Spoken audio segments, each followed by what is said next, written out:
The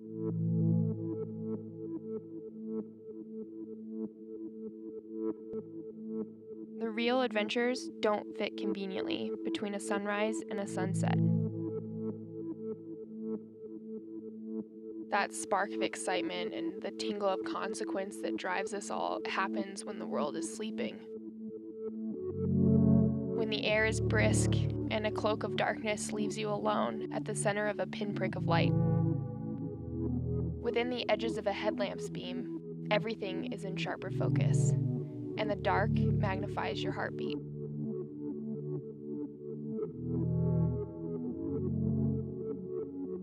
We strive for this same focus once the sun has risen, dedicating our time and our bodies to perfecting it, that focus. We can find it in the sound of our partner's whoop when they're high above us, and we can find it during the crux of a run out. We find it in the grit between our teeth when we're 6 days into red pointing a route. We find it in the constellations of crimps that we know will go. We find it in a perfectly slotted stopper, in the light of the setting sun.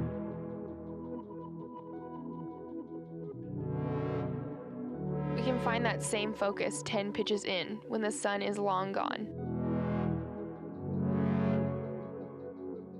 These moments are the most real, and they aren't limited to the daytime hours. The thing is, the dark isn't the end of the day. Sometimes it's just the beginning.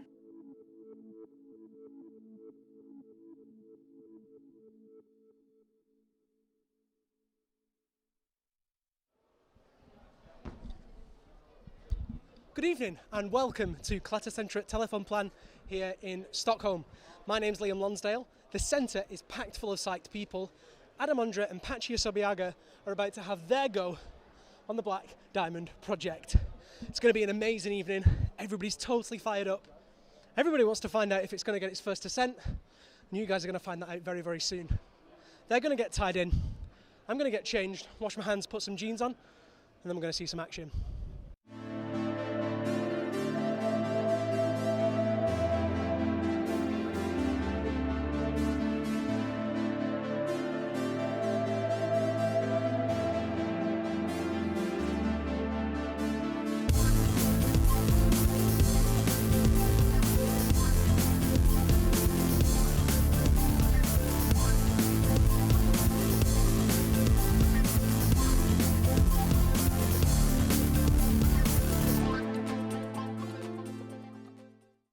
Before the climbing begins, I figured it'd be a good opportunity to chat with the mind behind the Black Diamond project, Mr. Björn Poll. Björn, how are you doing? I'm good, Liam. How are you? I'm really good. I'm really psyched.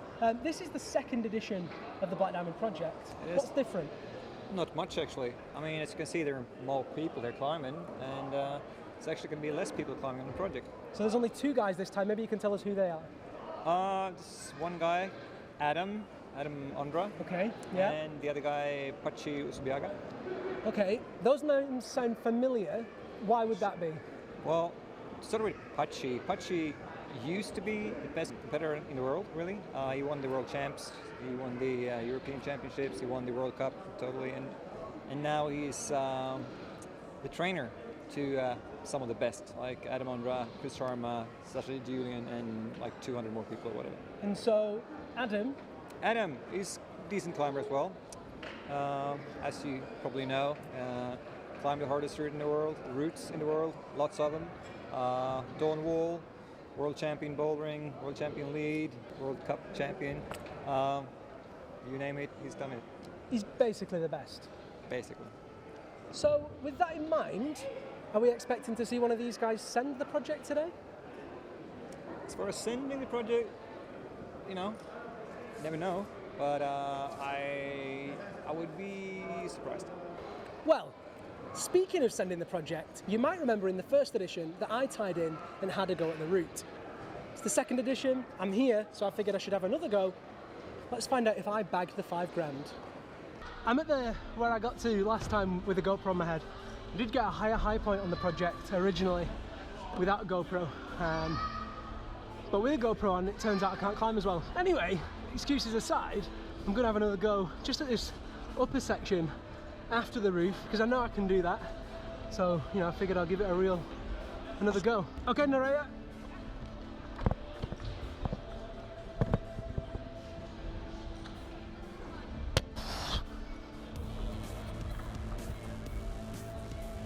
Oh my gosh! Now, this is where it gets really, really hard. Take this left crimp. Okay, climb in. You take this right crimp, which is absolutely desperate. Right foot on. Good! Oh. Ooh. Good catch. Good fall. So these kilter grips holds, they've got a really interesting texture. I don't know, they're like rough, but close grain at the same time. They're just brutal on the skin. I can have another go at that move. I feel like I can stick that move. What's most concerning is how utterly easy they make it look. Okay, I'm on.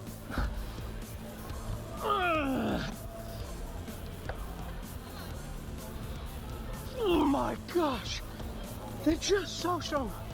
So you get this left foot just here. You have to turn it in. Then you do this super high lock with the right hand to take the hold with the left. Hit that with the left.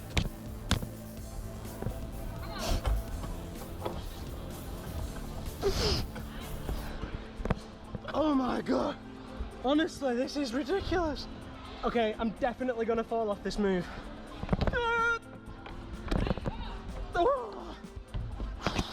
One more go. I almost held that. Yes. It's good. I mean, that's one of the best things about the project, right?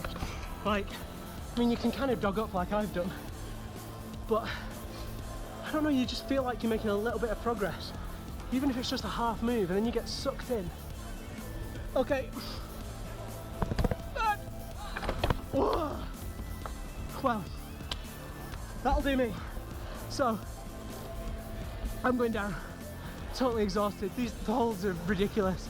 I think if anything, I've just proved that the project is hard once you get up past the roof. More training, less pies, try harder. You can stop filming now, because I am absolutely done.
Ladies and gentlemen, a very warm welcome to Klettercentret Telefonplan here in Stockholm. There's an amazing crowd in here tonight. Good work, good work.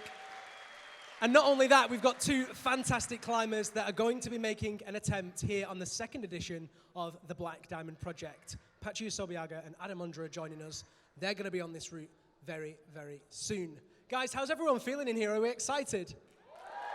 Hopefully you guys at home are equally as excited. And if you want to get involved on the action, feel free to leave comments in the comment box on Facebook or YouTube and use the hashtag #TheBDProject. Same goes for you guys, hashtag #TheBDProject. Very easy to remember. Now, Adam's going to be climbing first, but we caught up with him earlier today to find out what he thinks about the project. Nice one, guys. Yeah, that was all right, wasn't it?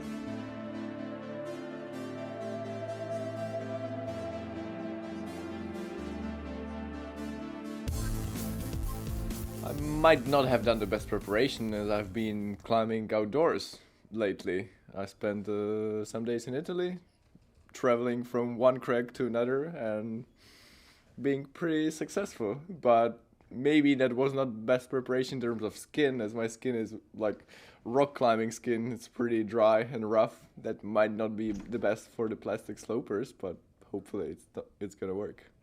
So I tried it in the morning. First try felt like really hard. It was quite early. Then I had to make a second try for the Swedish TV, like pretend that it's real. I got really pumped and it felt so hard. Then I tried it once more and I finally got my method that kind of worked out, and hopefully I can make it quite far tonight.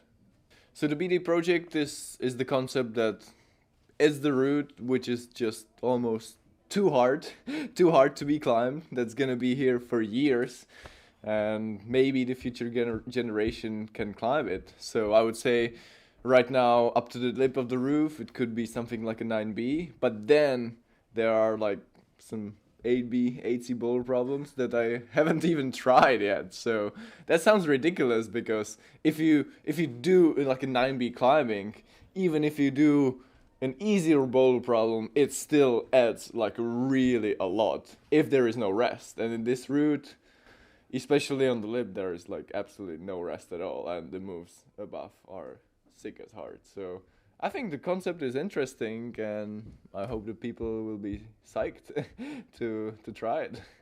I can't really tell whether the project will ever get sent, because I still haven't tried the very, very top. If there is an 8C boulder problem, I think in the next 20 years we will not see an ascent. Because doing an 8C boulder after climbing 9B with no rest, that's something that I can't really imagine. But maybe, let's see.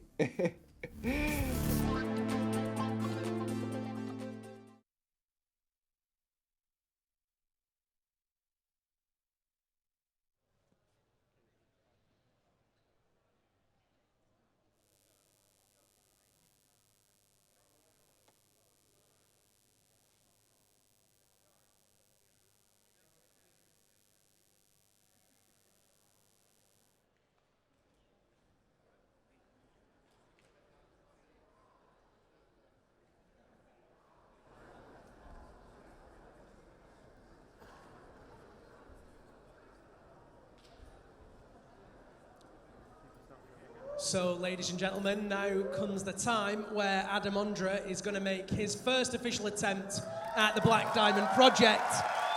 And the atmosphere in here is electric, and hopefully you guys at home can feel that too. So, first moves. Up those big kilter grip holds. If you don't know already, the project is set in ascending difficulty boulder problems. So each set of holds, or each sequence, gradually gets harder and harder. So whereas in some routes you might get a chance to have a rest, in this one, you don't. It just gets harder. So Adam moves through that roof section. Deadly silent. Nice and calm.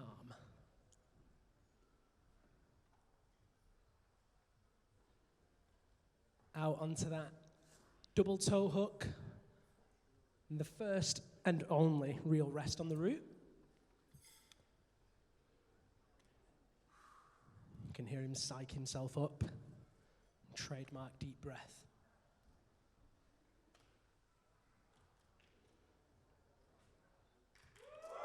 And off he goes, moving up that head wall.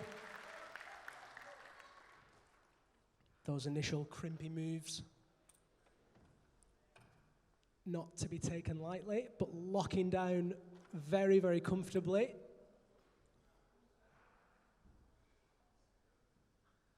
I fell off here. Into the undercut, makes that clip looking really casual, very calm and collected. Stands in that seam, no footholds here, just using the plywood. Bang Adam, come on. Patxi cheering him on down there. Easy work and great support from the crowd. Makes that clip. And here comes the first big crux. Ladies and gentlemen, help him out. You guys at home can see.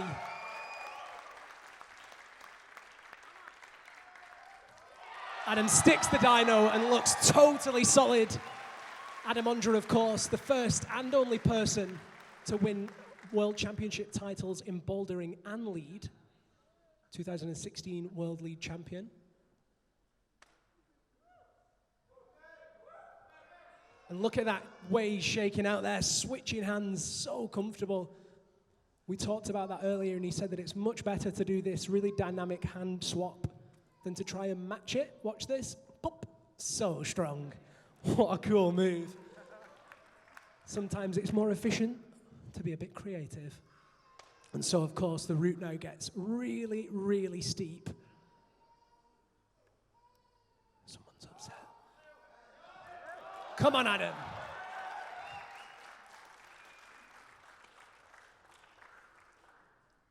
Five climbers tried this route 2 months ago, and Adam moves into that next move. Come on, Adam. Matches in with that left hand. Really, really strong out there with the left. Puts the toe on, into the undercut with the right. Left toe up, look at him go. Looks in total control. And this is the next big crux. Come on, Adam. Hear that trademark scream. Really trying hard. Come on, Adam. Steps out, reaches into that cone with the right foot, and watch him drop that knee. The trademark drop knee. Oh, and he's off. What a great effort. Ladies and gentlemen, give him a round of applause. Amazing work. Really, really good. Adam, how was that?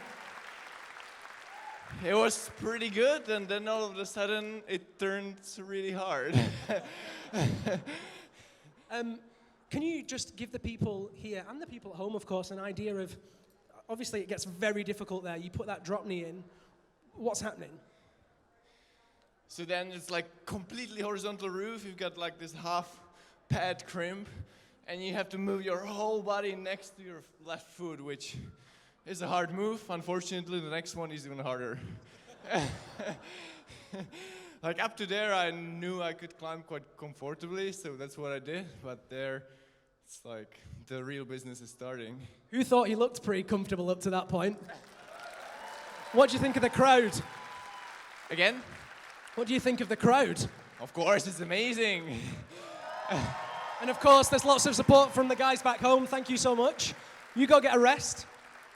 I haven't reached my goal. My goal would be to do 3 more moves. That I thought would be possible, so hopefully next try. There you go, ladies and gentlemen. Who wants to see him reach his goal? And that would mean a new high point. Go and take a rest. Thank you so much. It was a high point already. Was that a high point? Bjorn, where's the official judge? I think that was a high point, actually. Look at this guy. He's like, no, Liam. Liam, I'm in the lead. I'm winning. Congrats, man. Thanks. Ladies and gentlemen, Adam Ondra. First person to correct me. Get out. So, of course, he's now overtaken Stefano Gazolfi. Sorry, Stefano. I tried. We're just going to play the interview now with Patxi. You can find out exactly what Patxi thinks of the project, and then we're going to see him make his first attempt.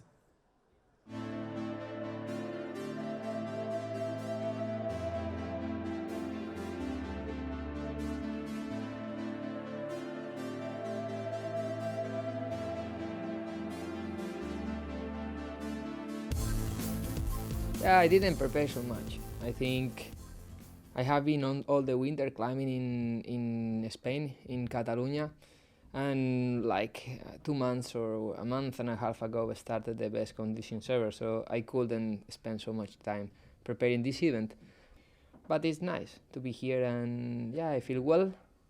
It's true that all the others that are like the best climbers in the world, so I will follow with the same philosophy until now. It's like climb my 100%, and I will try because it's my antagonist route, like all slopey holes. Like everybody knows that it was my worst part of the climbing. Yeah, the idea is super cool. I mean, it's kind of in non-competition atmosphere to be able to try something hard, to be able that the best climbers in the world they can try hard, and they can, and also the people that doesn't understand so much, it will be easy for them to understand what is climbing, that we are now going to Olympic Games, so and climbing every day is more popular.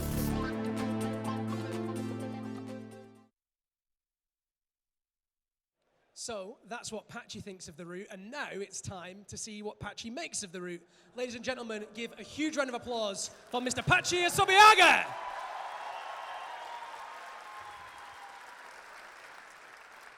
And off he goes on those first moves. Of course, Patxi is notably one of the world's best climbers. He was the world's first person to on-site 8C+.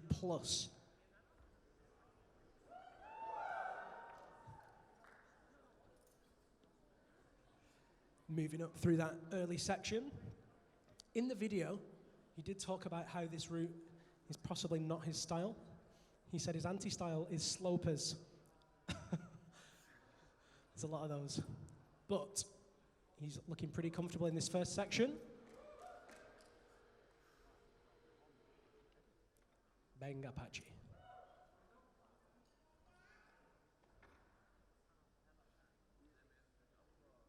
Of course, Patxi's also won various World Cup titles, gold medals, championship titles, and it's obvious why.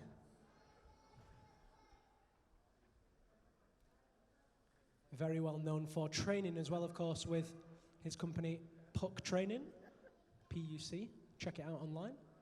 There he is in the double toe hook. Nice.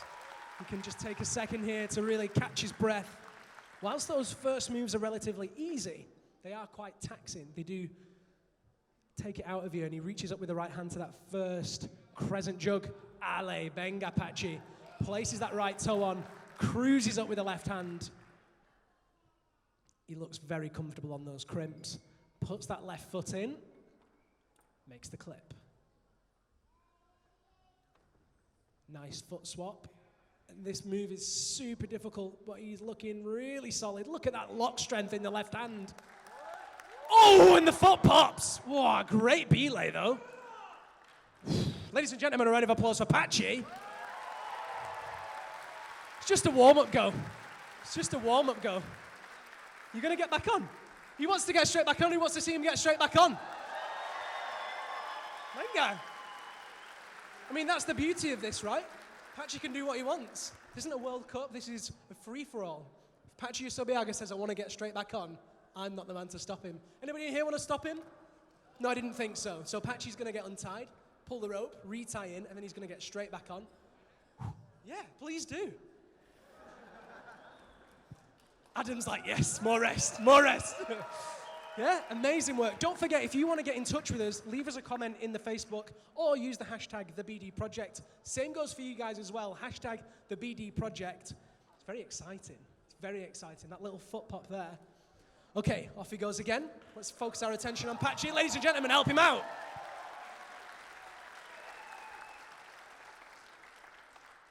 Lots of people being very supportive on the live stream. Lots of bengas and things like that. Up into the box. Benga Makina.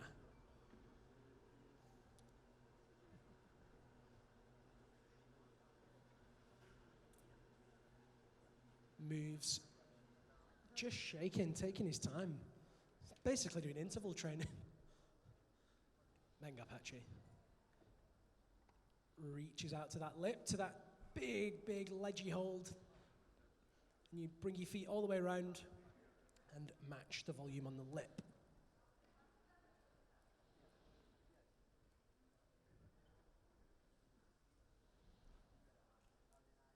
Takes his time just composing himself before that next move. It's really hard to comprehend how hard this next move is.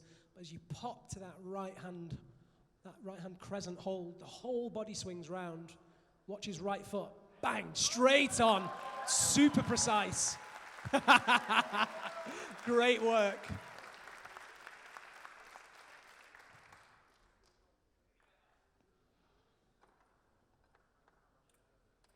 Venga, Patxi. Puts that right foot in, reaches up. Look at that left arm, really securing the shoulder. Deep lock. Venga, Patxi. Much better this time. Makes that clip. Reaches in. Look at that. So solid. Loves the crowd. You can tell this guy used to be a competitor. Reaches up for the high clip.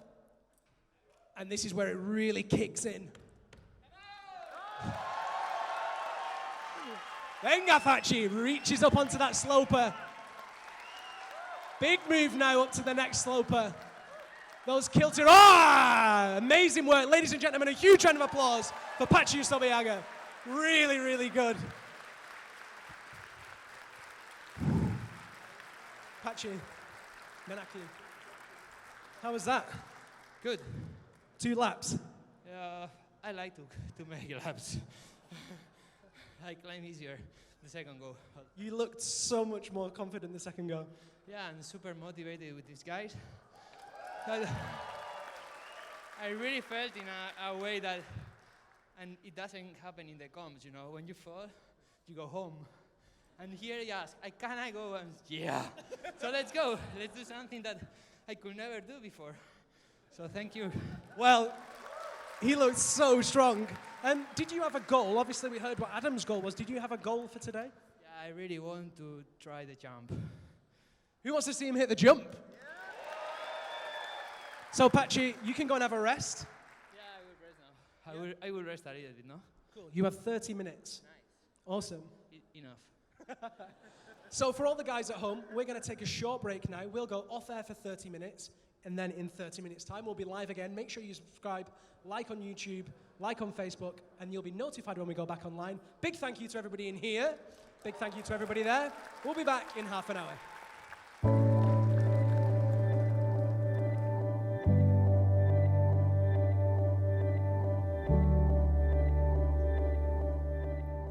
The dual axle Camelot was introduced in 1987, and since then we've created a whole family of Camelots around that concept.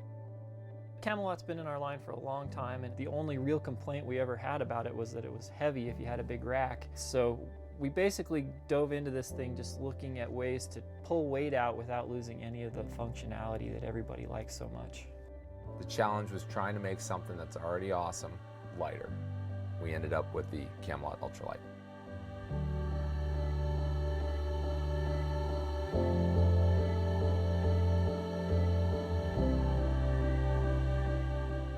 I put my fingers on the trigger, it's what I'm used to. It feels exactly the same, but 25% lighter.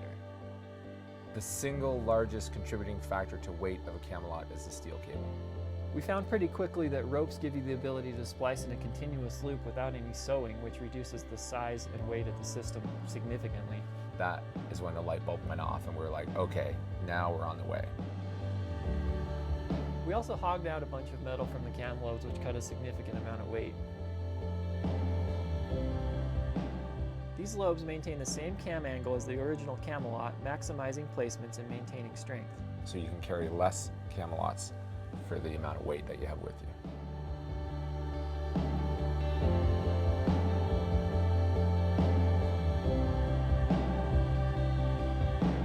When people started going really light, it enabled them to link these huge mountain chains and climb big faces in a day. And sort of the magnitude of the climbs that were getting done got so much bigger. That was before the ultralights were around, so now that they're here, it's just going to continue to grow.